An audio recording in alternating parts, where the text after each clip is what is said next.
Hey besties, and welcome back to my channel. For those who don't know me, I'm Sophia and I love reading romance books. So as the title says, today I will be showing you, filming, whatever, my July reading wrap up, which is very exciting because I don't usually, by my standards, read enough books in a month to do a warranted wrap up, but I have 7 books and we're gonna do one. So the first book I read this month was Corrupt by Penelope Douglas. Now this is part of the Devil's Night series, which if you're on TikTok or even just like BookTube or Bookstart, I'm sure you are familiar with this.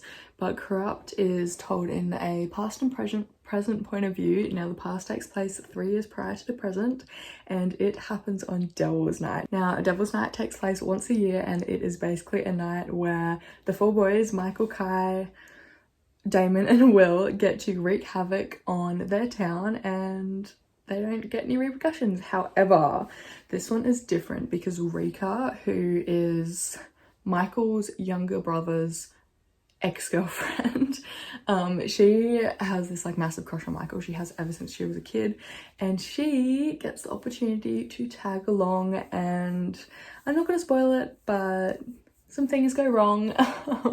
And yeah, I did enjoy this book, but the main characters, Michael and Rika, they weren't overly kind of charismatic, or they just, I never really grew to like them, which is perfectly fine. I'm still going to read the series because Kai and Will's book, and also Damon's, to be honest, they're very intriguing, so I'm going to continue the series. But yeah, I think that is all I have to say about Corrupt. If you want a spicy, forbidden, dark read, then check it out. And also check trigger warnings because this one gets dark. So the next book I read this month is Neon Gods by Katie Robert, and I'm actually reading Electric Idol at the moment, which is the second book in the, is it the Dark Olympus series? I can't remember, but I gave this book 4 stars and it basically follows Hades and Persephone. It is a Hades and Persephone retelling, so it's Greek mythology. And Miss Persephone has been promised to Zeus for marriage, but she has no idea about it until I go out public with it, and she kind of gets scared for her life and she ends up running through the upper town and stumbling across the river Styx. So the river Styx is the river that separates basically Hades town from the upper town with Zeus and Poseidon, and it's very forbidden to go down there. Once you go down there, you don't come back. But Mr. Hades stumbles across Persephone and basically patches her up because she has really bloody feet from running through the town, and it's really cute. And I will actually mention that this book is, I suppose you could call it erotica, but it does have a substantial plot in it, so I'll let you class it. But I really enjoyed this book. Get 4 stars. It's very forbidden. It's boy falls first.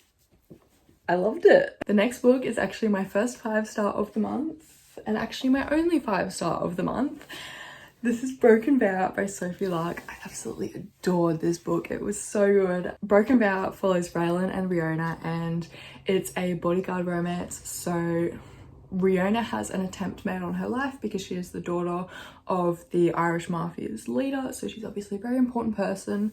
And yeah, so an attempt gets made on her life, and they basically instruct Raylan to swoop in and be her bodyguard and protect her. And then a second attempt gets made on Riona's life, and Raylan basically saves them from a burning building and decides that it would be safest if he took Riona to his family's farm. It's this tiny town, very community orientated. I don't remember what state it's in, but it's a long way from home, and he lives on a farm with horses, and let's just say there's some whips involved. But yeah, Broken Vow was fantastic. It had one of my favourite tropes ever, which is reverse grumpy sunshine. So when he is the sunshine and she is the grump, and I loved it so much. I love this entire series so much. Honestly, if you haven't read the Brutal Birthright series by Sophie Lark, this is the 5th book. It's amazing. Please get on it. It's dark romance mafia. So good. I don't think I've rated a single book below 4 stars. So following on from Broken Vow, I read the finale to the Brutal Birthright series. This is Heavy Crown. This is Sebastian and Yelena's book. Now this is very much forbidden. So Yelena is basically a Russian brat princess, and her father thinks it would be a fantastic idea to lead Sebastian on, basically, but they end up falling in love. So there's lots of kind of sneaking around, sneaking out. They did fall in love quite quickly, which I don't necessarily love, and that is the reason that I rated this book 4 stars, is because it was a little too insta-lovey for me, but I still love the story, and honestly there's an element of second chance in it, which after reading Bloody Heart, I love. Sophie does it really well. But yeah, I think that is kind of all I can really say about this book without spoiling too much of it. But there is a kidnapper captive moment in there, and there is also a lot of action towards the end. My heart was racing towards the end. It was honestly amazing, and it's set up for Kingmakers so well. I actually have the first book on my bookshelf, so I'm looking forward to starting that. Yeah, that was Heavy Crown. I'm sorry I can't say that much about it without spoiling heaps, but I really enjoyed it. I gave it 4 stars if I didn't already say that. And if you have not read the Brutal Birthright series, please get on it. Following Heavy Crown, I tried and failed to read a couple of books. So I tried to read Kingpin's Fox Club by Brie Porter, but I could feel myself slumping, and that book just wasn't going to get me out of that slump. And then I also tried to read The Truth and Lies duet by Kay Webster and Nikki Ash, and I actually got a little kind of decent way into it, but it just wasn't grabbing me. So I went to an old favorite, well, not even a favorite, but an old faithful, and I read Bound by Duty by Cora Riley. So this is the second book in the Born in Blood Chronicles by Cora Riley. This was also my second time reading it, so it was a reread, and I will admit I enjoyed it a lot more the second time around. I think because the first time I read it, I had just finished Mr. Luca Vitiello's book, and honestly getting thrust away from him into Dante was a little bit disorientating, and I didn't like it the first time, but I can definitely appreciate this book for what it is this time, and that is a marriage of convenience, accidental pregnancy kind of vibe. Now Dante is grieving the loss of his first wife after she passed away, and being the new capo of the Chicago outfit, he needs a wife to produce some heirs and some kids. And so Valentina, who has been married before, but her husband also died, comes into the mix, and they get married, and Dante is very cold towards her. He actually has the nickname A Cold Fish, for very good reason, to be honest. So the book is basically about them getting to know each other, coming closer, and Valentina actually has a secret about her first husband, which I'm not going to tell you about because it'll spoil. But it was very good. I really enjoyed this book the second time. I'd honestly forgotten a lot of what happened, so it was really great to come back to it. And yeah, I gave it 4 stars on the second read. So the next book I read in July was Things I Wanted to Say by Monica Murphy. Now, if you've watched some of my other videos, you will know that I'm absolutely obsessed with A Million Kisses in Your Lifetime. Ren and crew have my heart. Now, I'm not entirely sure what the familial relation is, but the male main character is related to Crew from A Million Kisses in Your Lifetime, so Whit Lancaster.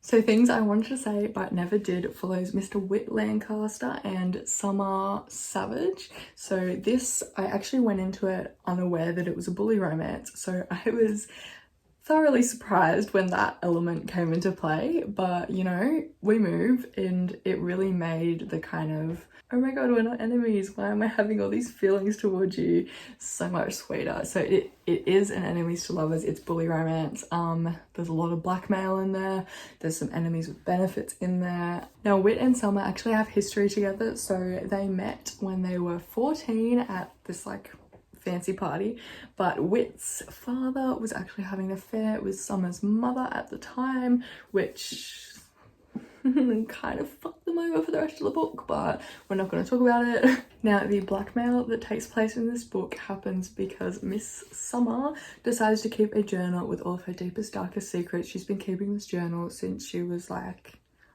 12 years old, and Whit he steals it. So I think you can probably infer where a lot of the enemies with benefits comes from. Now I do just want to make mention that that is a big fat trigger warning on this book.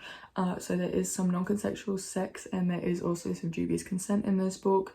None of which is done by wit, so none of which takes place between the two main characters, but there's a lot of trauma in Summer's backstory and I really just want to make sure you know about it and are aware of it, because it makes up a big part of the story.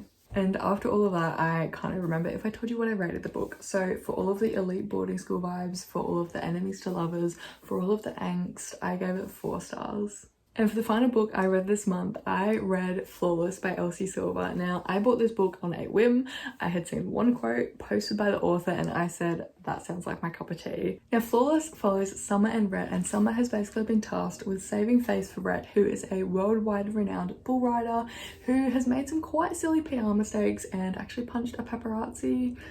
So basically Summer has got her work cut out for her as she follows Rhett around on the tour, and obviously with following him around everywhere, some forced proximity arises and we get a one-bed trope. And there is also a forbidden element in the fact that Summer is Rhett's agent's daughter, so it's kind of like boss's daughter. It's got that kind of dynamic. My one critique of this book is that for the first kind of 90 pages the author was very much telling and not showing, which is really annoying, but that problem 100% got fixed. It got so much better as you got through the book. And also Summer was giving kind of pick me vibes, but that definitely got solved and that definitely calmed down as you kept reading. But yeah, I gave this 4 stars. If you haven't read any of Elsie Silver's books before, or if you want a cowboy romance, I'd recommend. I feel like my reviews today have been so chaotic because I keep getting tongue-tied, but what can you do? So here is all of the books I read in July, minus A Million Kisses in Your Lifetime, but I can't be bothered to take that out. Overall, I'd say I had a very successful reading month. I had a lot of 4 stars, a lot of kind of different romances that I maybe haven't read about before. Like, I think things I wanted to say is sort of my first real bully romance, and Flawless and Broken Vow to some extent as sort of my first cowboy romances, which is very exciting. But yeah, I had a fantastic reading month. I hope you did too. And yeah, thanks so much for watching. I hope you enjoyed today's video. It's a little bit chaotic, but what can you do? Don't forget to like, comment and subscribe because it really helps me out. Follow my bookstore, which is linked in the caption. And yeah, I'll see you later. Bye.